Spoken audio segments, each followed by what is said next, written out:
বিসমিল্লাহির রহমানির রহিম।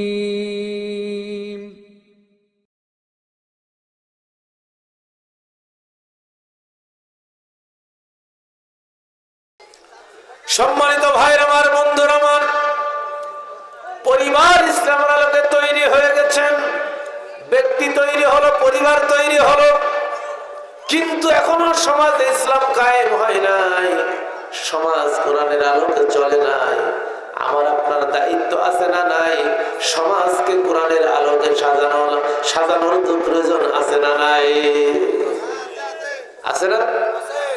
এটা ধরবেন আল্লাহ যারা সমাজের নেতা। আমার সভাপতি ভাই নেতা কিনা জানি না, কোন নেতা কে আমাদের বাদ পড়বে না। কথা বুঝতে পারছেন তো? কথা আমার না আল্লাহ? পাবেন সূরা নিসা 58 নম্বর আয়াত। ইন্নাল্লাহা ইয়ামুরুকুম আন তুআদ্দুল আমানাতি ইলা আহলিহা ওয়া ইযা হাকামতুম বাইনান নাসি আন তাহকুমু বিল্লাহ। আল্লাহ রাব্বুল আলামিন তোমাদেরকে আদেশ করছেন। আদেশ কে করছেন?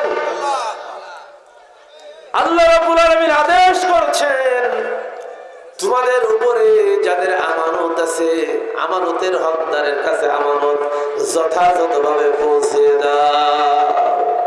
এই জন্য এই আয়াতের আলোকে কিয়ামতের দিন অনেক নেতা আল্লাহর দরবারে আসামের কাঠগড়ায় দাঁড়িয়ে যাবে, অনেক এমপি আসামের কাঠগড়ায় দাঁড়িয়ে যাবে, অনেক চেয়ারম্যান আসামের কাঠগড়ায় দাঁড়িয়ে যাবে, অনেক মেম্বার আসামের কাঠগড়ায় দাঁড়িয়ে যাবে।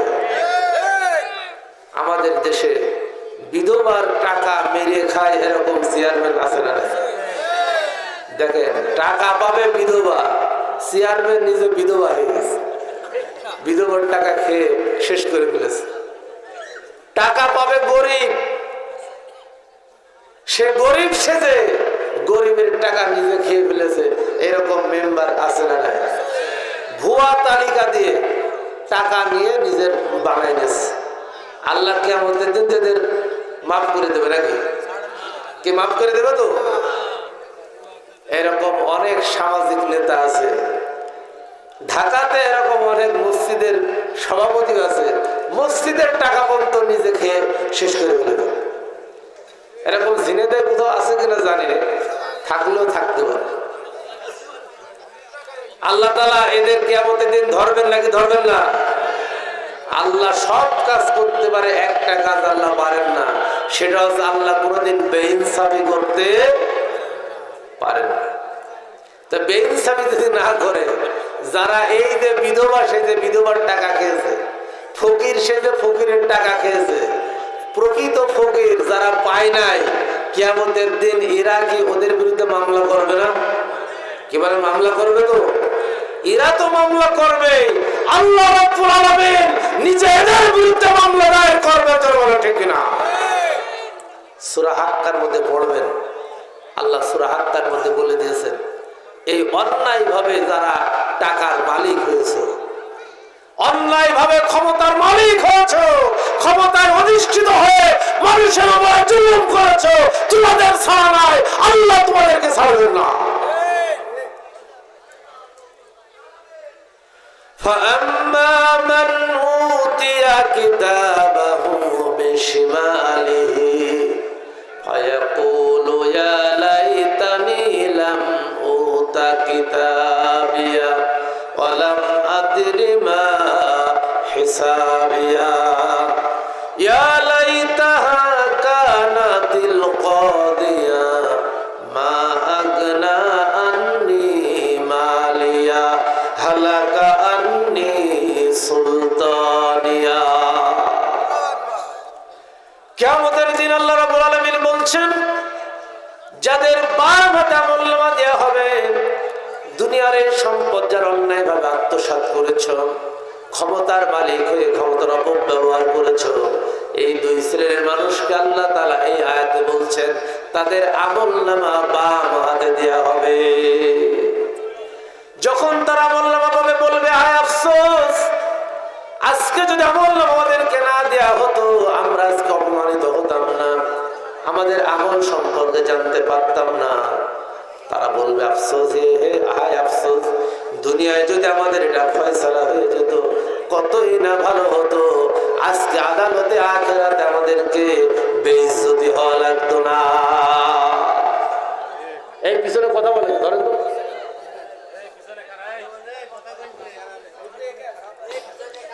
আল্লাহ রাব্বুল আলামিন এবার বলছেন, অন্যায়ভাবে যারা সম্পদের মালিক হয়েছিল, বোনের সম্পদ ফাঁকি দিয়েছেন, ভাইয়ের সম্পদ ফাঁকি দিয়েছে, জুলুম করে বিধবার মাল আত্মসাৎ করেছে, গরিবের মাল আত্মসাৎ করেছ, ফকিরের মাল আত্মসাৎ করেছ, এদেরকে আল্লাহ রাব্বুল আলামিন যখন ধরবেন, এরা তখন বলবেন মা আগনা আন্নি মালিয়া। এই যে সম্পদ, যে সম্পদ আমি উপার্জন করেছিলাম, এই সম্পদ আজকে আমার কোন কাজে আসলো না। কাজে আসলো সম্পদ? সম্পদ খেয়েছো, আল্লাহ কড়ায় গন্ডায় কিয়ামতের দিন তোমার কাছ থেকে হিসাব বুঝে নেবে। বিধবার সম্পদ খাওয়ার শখ আল্লাহ মিটাই দেবে, গরিবের সম্পদ আত্মসাৎ করার শখ আল্লাহ মিটাই দেবে। এরপরে রাজনৈতিক ভাবে যারা ক্ষমতার মালিক হয়েছিল, ক্ষমতা কে দিয়েছিল তাদের? যারা পালাই গেছে ক্ষমতা কে দিয়েছিল তাদের? তারা তো বলছিল 41 সাল পর্যন্ত থাকবে, পারছে নাকি? 41 সাল পর্যন্ত কোথায়, বাড়ি কোথায়? আল্লাহর কোরআনের বিরোধিতা করার কারণে আল্লাহ তাদেরকে এমনি ভাবে তাদেরকে বেইজ্জতি করে ছেড়েছেন, বলে ঠিক না? এভাবে আল্লাহ তাআলা বেইজ্জতি করেন যারা কোরআনের বিরোধিতা করে, আল্লাহর বিরোধিতা করে, ইসলামের বিরোধিতা করে। এই সমস্ত নেতাদেরকে আল্লাহ ধরবেন নাকি ছেড়ে দেবেন? ধরবে না। কোরআনে আছে হালাকা আন্নি সুলতানিয়া। তারা বলবে আমাদের সালতানাত, আমাদের ক্ষমতা আমাদের কাছকে হালাক করে ফেলেছে, ধ্বংস করে ফেলেছে। আমাদের ক্ষমতা আমাদেরকে ধ্বংস করে ফেলেছে আজকে। কারণ সেদিন তাদের সুপারিশ করার কেউ থাকবে? আল্লাহ রাব্বুল আলামিন এদের পরিণাম সম্পর্কে বলছেন, খুযুহু ফাগুল্লুহু সুম্মাল জাহিমা সাল্লুহু। এদেরকে ধরো এবং তাদেরকে বেঁধে ফেলো জাহান্নামের আগুনের মধ্যে, জাহিম নামক জাহান্নামে তাদেরকে ফেলে দাও। ফেরেশতারা তাদের আদর করবে তো নাকি? আদর করবে? আল্লাহ রাব্বুল আলামিন এর পরের আয়াতে আরো কঠিন কথা বলেছেন। কারণ জাহান্নামে লেলিহান শিখা দেখে, জাহান্নামের আগুন দেখে তারা পালিয়ে যেতে থাকবে। তাকাদু তামাইয়াজু মিনাল গায়জ। সূরা মুলকের মধ্যে আল্লাহ তাআলা বলছেন এমন লেলিহান শিখা তাদেরকে তেড়ে আসবে, ওই জাহান্নামের আগুন থেকে পালানোর জন্য তারা দৌড়াতে থাকবে। এত জোরে দৌড় দেবে যাতে তাদেরকে কেউ ধরতে না পারে, কিন্তু আল্লাহর পাকড়াও থেকে তারা সেদিন পালাতে পারবে না। সুম্মা ফি সিলসিলাতিন যারউহা সাবউনা যিরাআন ফাসলুকু। আল্লাহ রাব্বুল আলামিন বলবেন তাদেরকে ধরো, ধরে তাদেরকে 70 গজ শিকল দিয়ে তাদেরকে বেঁধে ফেলো। কয় গজ? হাত মাপলে কয় হাত হয়? 140 হাত। 140 হাত শিকল দিয়ে তাদেরকে বাঁধা হবে। চিন্তা করতে পারছে? দুনিয়ায় আলেমদেরকে তোমরা ডান্ডা বেড়ি পড়িয়েছ 2 হাত বা 1.5 হাত, কিন্তু আল্লাহ রাব্বুল আলামিন তোমাদেরকে যে ডান্ডা বেড়ি পড়াবেন সেটা হচ্ছে 140 হাত। জোরে বলে ঠিক কিনা? পালানোর রাস্তা আছে? কোন রাস্তা নাই। আল্লাহ জাহান্নামে নিক্ষেপ করবেন। এই জন্য দুনিয়ায় থাকতে সাবধান হওয়ার দরকার আছে না? আল্লাহ রাব্বুল আলামিন এর জন্য বলছেন ওয়াতুজাহিদুনা ফি সাবিলিল্লাহি বিআমওয়ালিকুম ওয়া আনফুসিকুম যালিকুম খায়রুল লাকুম ইন কুনতুম তা'লামুন। আল্লাহর রাস্তায় জিহাদ করো, জীবন দাও, সময় দাও এবং তোমাদের সম্পদ দিয়ে জিহাদ করো। আল্লাহ রাব্বুল আলামিন বলছেন, ও দুনিয়ার মানুষ, এটাই তোমাদের জন্য কল্যাণকর যদি তোমরা সত্যিকার অর্থে বুঝে থাকো, অনুধাবন করে থাকো। আল্লাহ রাব্বুল আলামিন নবীর সাহাবীদেরকে শোনালেন, ও সাহাবীরা, জান্নাতে যাওয়ার জন্য তোমরা সহজ আমল খুঁজছো। সহজ আমল হচ্ছে যদি তোমরা আল্লাহর দ্বীন কায়েমের জন্য চেষ্টা করো, আল্লাহর দ্বীন কায়েমের জন্য, কোরআনের সমাজ বিনির্মাণের জন্য যদি তোমরা চেষ্টা করো, এই চেষ্টা করতে গিয়ে যদি তোমরা জান দাও, মাল দাও, শহীদ হও, যদি শহীদ হয়ে যাও তাহলে সরাসরি আল্লাহ জান্নাত দিয়ে দেবেন। আর যদি গাজী হও, আল্লাহ রাব্বুল আলামিন বলছেন, ফাসাওফা নুতিহি আজরান আযীমা। উভয় অবস্থায় আল্লাহ রাব্বুল আলামিন তোমাদেরকে প্রতিদান দিয়ে দেবেন। বলেন সুবহানাল্লাহ। সেই প্রতিদানটা কি? ইয়াগফির লাকুম যুনুবাকুম ওয়া ইউদখিলকুম জান্নাতিন তাজরি মিন তাহতিহাল আনহার। আমি তোমাদের প্রতিদান স্বরূপ জীবনের সব গুনাহ খাতা আল্লাহ মাফ করে দেবেন। বলেন সুবহানাল্লাহ। আল্লাহ রাব্বুল আলামিন তিনটা আমলের কথা কোরআনে বলেছেন, যে তিনটা আমল করলে রব্বুল আলামিন সব গুনাহ মাফ করে দেবেন। এর মধ্যে সবচাইতে বড় আমল হচ্ছে আল্লাহর কোরআন প্রতিষ্ঠার জন্য, কোরআনের সমাজ প্রতিষ্ঠার জন্য যারা জান দেবে, মাল দেবে, যারা শহীদ হবে, রব্বুল আলামিন তাদের জীবনের গুনাহ খাতা আল্লাহ মাফ করে দেবে। আর একটা কথা আমল বলেছেন রব্বুল আলামিন সূরা আলে ইমরানের 31 নম্বর আয়াত, কুল ইন কুনতুম তুহিব্বুনাল্লাহ ফাত্তাবিউনি ইউহিব্বুকুমুল্লাহ ওয়া ইয়াগফির লাকুম যুনুবাকুম আল্লাহু গফুরুর রহিম। আল্লাহ রাব্বুল আলামিন বলছেন, নবী বলে দাও, তোমরা যদি আল্লাহর ভালোবাসা চাও, আল্লাহর মহব্বত চাও, তাহলে আমার নবীর আনুগত্য করো। কার আনুগত্য করতে হবে? বলেন, কার আনুগত্য করতে হবে? আল্লাহর নবীর যদি আনুগত্য করো, আল্লাহর কোরআন বলছে, ইয়াগফির লাকুম যুনুবাকুম, আমি তোমাদের জীবনের সব গুনাহ খাতা মাফ করে দেব। চিৎকার দিয়ে বলেন সুবহানাল্লাহ। আর একটা আমলের কথা আল্লাহ রাব্বুল আলামিন বলেছেন, জীবনের গুনাহ করে করে শেষ করে ফেলেছে জীবনটা, গুনাহ মাপের আর কোনো রাস্তা নাই। আল্লাহ রাব্বুল আলামিন বলছেন, ও বান্দারে, হতাশ হোস না, নিরাশ হোস না, ওয়া আনিবু ইলা রাব্বিকুম ওয়া আসলিমু লাহু মিন ক্বাবলি আইয়াতিয়াকুমুল আযাব। গুনাহ করে করে জীবন শেষ করে ফেলেছে বান্দা, হতাশ হয়ে গেছো, গুনার পথে চলতে চলতে আল্লাহ বলছেন, বান্দা তুই হতাশ হোস না, নিরাশ হোস না, আমার দিকে ফিরে আয় এবং তুই আমার কোরআনের কাছে, ইসলামের কাছে তুই আত্মসমর্পণ কর। লা তাকনাতু মির রাহমাতিল্লাহি ইন্নাল্লাহা ইয়াগফিরুয যুনুবা জামিআ। আমার রহমত থেকে নিরাশ হোস না বান্দা, তোর গুনাহ যদি পাহাড় সমান হয়, আমি আল্লাহর রহমত আসমান সমান। আমার দিকে ফিরে আয়, জীবনের সমস্ত গুনাহ খাতার কথা মনে কর, আমার কাছে কায়মনা বাক্যে ক্ষমা প্রার্থনা কর। আর যদি তুই ওই গুনাহ না করিস জীবনে, আমি আল্লাহ রাব্বুল আলামিন তোর জীবনের সব গুনাহ খাতা মাফ করে দেব।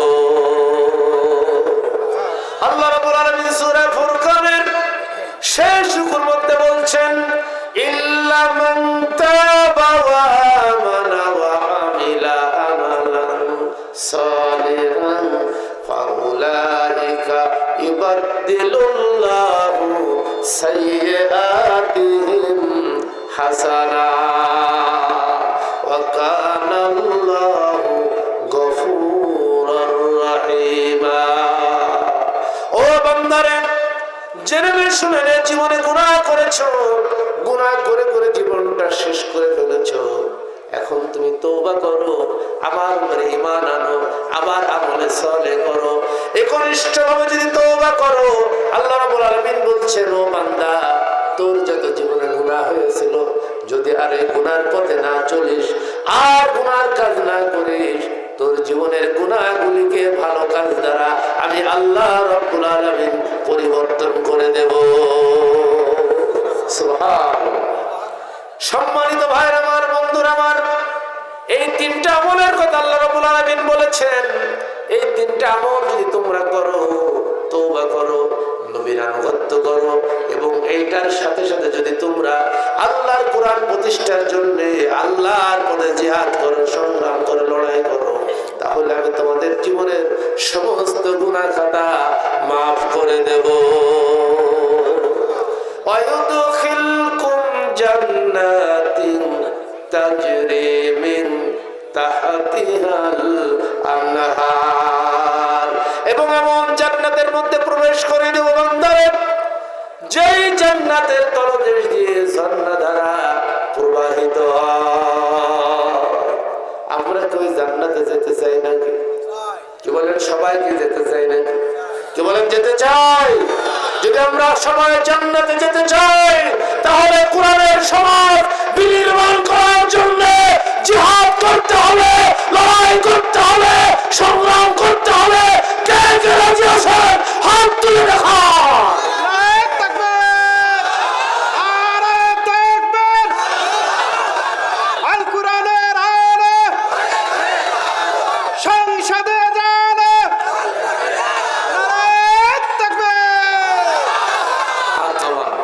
সম্মানিত ভাইরা, রাত অনেক হয়ে গেছে, আমি আর আজকে কথা বলতে যাচ্ছি না।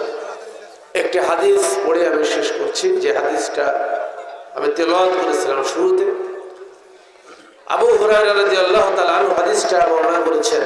তিনি বলেছেন, মান মাতা ওয়ালাম ইয়াগজু ওয়ালাম ইউহাদ্দিস বি নাফসাহু মাতা আলা শুবাতি মিনান নিফাক।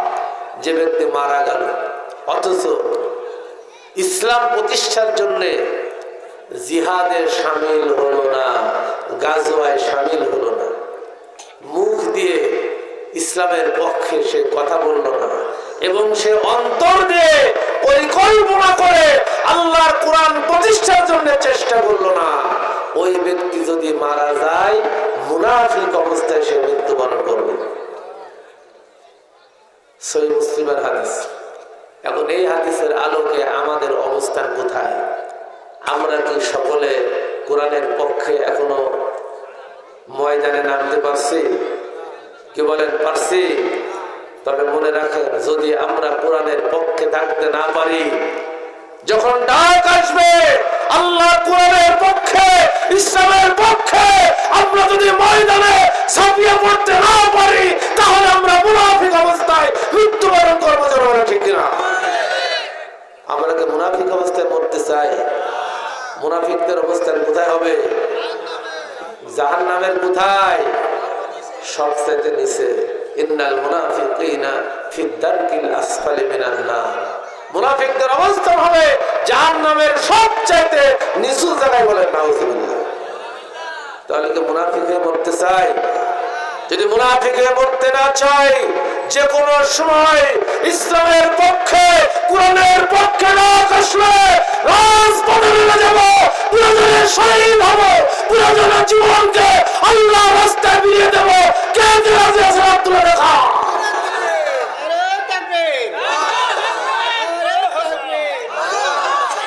হাত নামা।